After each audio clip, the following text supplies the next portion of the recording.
In this lecture, we're going to learn about cliffhangers, another technique to keep the reader reading.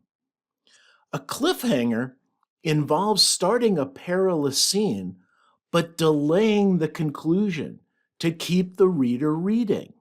You should end every chapter with a cliffhanger.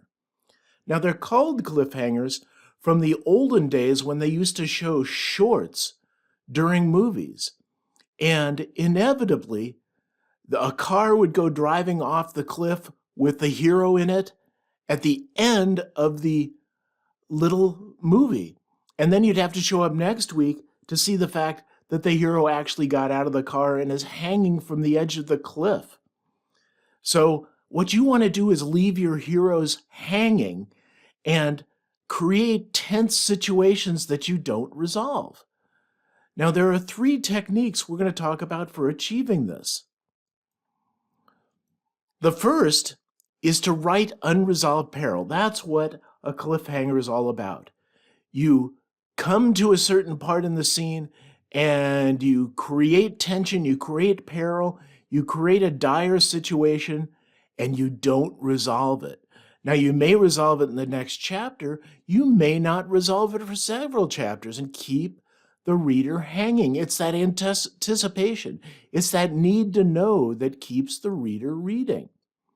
Now, you can resolve the peril, as I said, in the next scene or wait till later.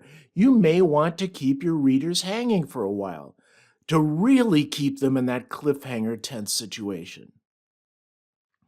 End every chapter with a cliffhanger. What you want to do is a chapter is a logical break for people to stop reading your book. And if they stop reading your book, they may never pick it up again. So end your chapter with a cliffhanger that will force them to read on through to the next chapter. This is one of the important keys to writing a page turner. Now let's jump over to Word and take a look at some examples. Claudia couldn't believe her eyes when she opened the box to find out what was inside. Wow! Imagine ending a chapter with that. What was inside the box? The reader wants to know, and they'll continue reading on to find out. Johnny turned the steering wheel hard to the right in an attempt to make the curve, but it was too late. The car plummeted over the precipice, bursting into a ball of flames when it hit the valley floor far below. Oh no, did our hero just die? Well, this is that classic over the cliff scene, and what you want to do is soon afterward, Johnny was fortunate to have been thrown from the vehicle before it plunged over the cliff. Now he's hanging from a tree growing out of the side of the cliff. So these are cliffhangers. Build tension and then don't resolve it. End every chapter with a cliffhanger so that the reader will be prompted to continue on reading with the next chapter.